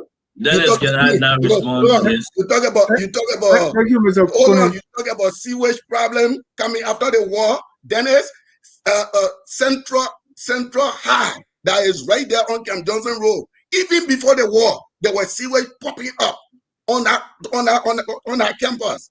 Thank you. Yeah. The roads that are now in the southeast, that after the war they destroyed all the roads that were there. Nuclear never, all the places never had electricity. That after the war is start. Our country, look, sometimes you got to appreciate the depth of development of our country before you start throwing this. Because look, time may come, you may be in power. All the expectation you're building, the Liberian people will hold you to it. Thank you. We're almost out of time, and I don't want to keep you longer than what I told you. So let me respond to this. It is very important. It is very important that it is very important that you come back, because this is an introduction. And then in our next show we're going to take calls. We're going to read in comments. So we'll go around the room so we can wrap this thing up. Each of you have 2 minutes to make your final comments. And let me start with Mr. Lobo.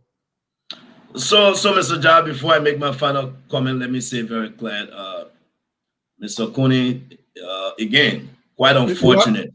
You have 2 minutes. Dr. Richardson asked for Mr. Boakai's accomplishment. I know no amount of overstating or restating, Liberians will still keep asking. At LPMC, we made it very clear. Under Ambassador Boakai's leadership, Liberian farmers had the opportunity for the first time to export their produce to the world market. When he left LPMC, with a turnover of over $50 million. If that is not an accomplishment, the records will speak for itself. Again, as Minister of Agriculture, he oversaw policies as it relates to the rice production over 15 different West African countries. Mr. Cooney, I will ask that moving forward, you do not lie to the people. Ambassador Boakai was never in charge of that $30 million rice project from the Libyan government. For your record, took out Mr. McIntosh, who is within the CDC. He was in charge of that project. So let's get the record straight. I want to say to Mr. Jah, to my dear Pop, Mr. Cooney, I understand. You were a young cadet with the Progressive. You've tried. You had a show the other day. You brought in one of your legendary, and the both of you could not make the case for the Progressive. I understand. And I remain where I stand. The misinformation that you guys gave to our people in 1979 as a result to the Rest Riot, that was a lie. You people didn't tell the people the truth, and I stand by my statement that I will not change. You people misled our people and put them in harm's way. Own that, okay? On the other side, I want to say to my dear Mariah from the ANC, thank you very much. This is my very first time for us to engage. I know we've gone back and forth on Facebook. To Mr. Jah, I'm always a regular follower on the panelists on this show. I want to say thanks to all of our CPB viewers, those who agree with some of the views we express and disagree with us. We respect that. I want to say thanks to all of you, Mr. Jah. Focus on Liberia. Again, to you Liberians, you've heard from two distinct people. Mariah, who come from the ANC, and George Noble from the UP. I have made a case for my Senate bearer. She did for her Senate bearer. Ambassador Boakai is our choice, and we believe he is the best to take on George Weah and defeat George Weah and restore sanity and peace to our country and put this corrupt, incompetent, inexperienced bunch of hustlers out of power. Thank you for the time. Thank you. Mariah? Dennis, Okay, I think unmute. this. You muted me. I've been muted for almost 10 minutes. No, I thought you muted. No, Okay. we're That's getting okay. feedback. If I know the strategy, but that's fine. That's okay. But I think it was a disservice when you said we had not talked about what differentiated both candidates, and I think we did that substantially. Again, both candidates, one's from the public sector and the private sector. We've talked about this. At the end of the day, Liberians need to understand what is our problem right now and who's in the best position to solve that problem. At this point, our problem is the economy. Our problem is changing the way we do things. And Mr. Cummings comes with the experience, the competence. He's as a financial analyst with the master's degree in finance, having worked as vice president for finance for multi-billion dollar companies, vice president for administration for multi-billion dollar companies, complex organization that he's run and has substantial, consistent results and deliverables. This is somebody who can turn our economy around. This is somebody who can grow our budget. This is somebody who can expand the private sector and grow the private sector. And we also, I want to differ slightly with my brother George Lobo on the issue of the private sector. The private sector is not more complicated. Public sector is not more complicated than the private sector. The private sector is a complex organization. Most private sector companies like Coca-Cola and Pillsbury are in over 200 countries around the world. Over 56 countries around the world, billions of dollars that you have to deal with. And let's be clear, the public sector is also for profit. Government provides services to its citizens to get revenue that they then use that covers up their costs. Because what is profit? Your expenses, your revenue, and what's left. So if government is spending XYZ to provide XYZ service and they're getting a certain amount of money that covers the cost, whatever is left is the profit. That's what goes into the budget and they use it to give back to the people. So let's not complicate this issue about private sector for profit and public sector. At the end of the day, it's about delivering results. How has this public sector delivered results? How has people in the public sector over the last couple of years, over the last 100+ years, delivered results to the Liberian people? Look at where we are as a people. Why do we keep doing the same things and expecting different results? And it's important that we give a different set of experiences, someone with a different set of experiences, someone with the experience in growing financial economies, someone with the experience in growing the private sector. And private sector helps government substantially. Right now, our government is the largest employer. That should not be the case. The private sector absorbs citizens and employs them, so it lessens the burden on government. The private sector engages government in what they call PPPs, public-private partnerships. They provide basic services to people like water, electricity, sanitation, all of those things. That's what the private sector is. So for someone who knows the ins and outs of how the private sector works and how it helps government and how it drives growth and development of any society, that is the person we should be thinking about to come and clean this mess that this Weah government is leaving and will leave with us in 2023. And from the point of the ANC, we believe that Mr. Cummings is the best person to do this. We believe Mr. Cummings is the man with the requisite experience that is needed at this time in our country's history to move our country forward. And we want to encourage Liberians to be able to analyze and evaluate both of the options that they have, because as far as I'm concerned, Joe, we are not an option right now. The options that they have are the CPP and to support that person that they believe can move this country forward. And we believe it's Mr. Cummings. He's dedicated, he's principled, he's passionate, he's committed, and he's very experienced in growing our private sector, growing our economy, providing jobs, which is what's needed at this point in our society. Thank you for having me. Thank you, Lobo. It's been great. Mababe Kuni. Thank you. I know you can take the punches, but we're good. I look forward to being back on the show. And to the Liberian people, this is the time to make a decision that will change the course of this country, or a decision that will keep us doing the same things over and over and getting the same results. Thank you. Let me go to Mr. Kunia. It's not fair you're calling him Pape, some pap. No. Seriously. I mean, on a lighter note, I mean, I'm happy to engage my brother Lobo, and I mean, in the most respectful way, my daughter Mariah. Mariah know I'm a dad. You know, when she graduated, I was one of the most excited person in the diaspora. I'm very proud of what you're doing, because we believe that, you know, everyone should get engaged, no matter your point of view. I mean, just get engaged and state your claim to Liberia. Liberia is not a monopoly for any one group. For us that support President Weah and support the CDC, we believe that the grassroots experiment is moving. We still believe in a first-round victory. The president, we encourage the government to continue programs in the area of rural housing, in the area of electricity, in the area of road construction. We cannot move to maximizing our agricultural output if we don't have roads, if we don't have electricity. These are all failures of the intelligentsia that I talk about. That in 2021, we're still talking about these things when other countries long crossed that infrastructural threshold. So we are very confident that despite the challenges, for the first time, Liberia is being governed by their own security institutions. That's something that has never happened since 1990. The president is maintaining the peace. The president is promoting a secure environment for Liberians to transact. Since 1990, we lost our leverage to provide our own security. I'm telling you, I was a member of the security sector. I mean, our security has always been provided by foreign forces, but President Weah, for the first time since 1990, is credited for providing a stable security environment. That doesn't mean that the area itself is not challenged. There are a lot of unresolved issues. There are unresolved cases. Guess what? When I was a CID detective, when I was a deputy director, there were a lot of unresolved cases. Even here in America, there are cold cases. But the fact that we are doing it ourselves this time around with no foreign overseer, I think is a testament to one of the achievements of this government that is actually being overlooked. Because some of us that work with the foreign security forces, we saw the humiliation, at times, the humiliation that you have and people looking in your face, oh, Liberia, you can't take care of yourself.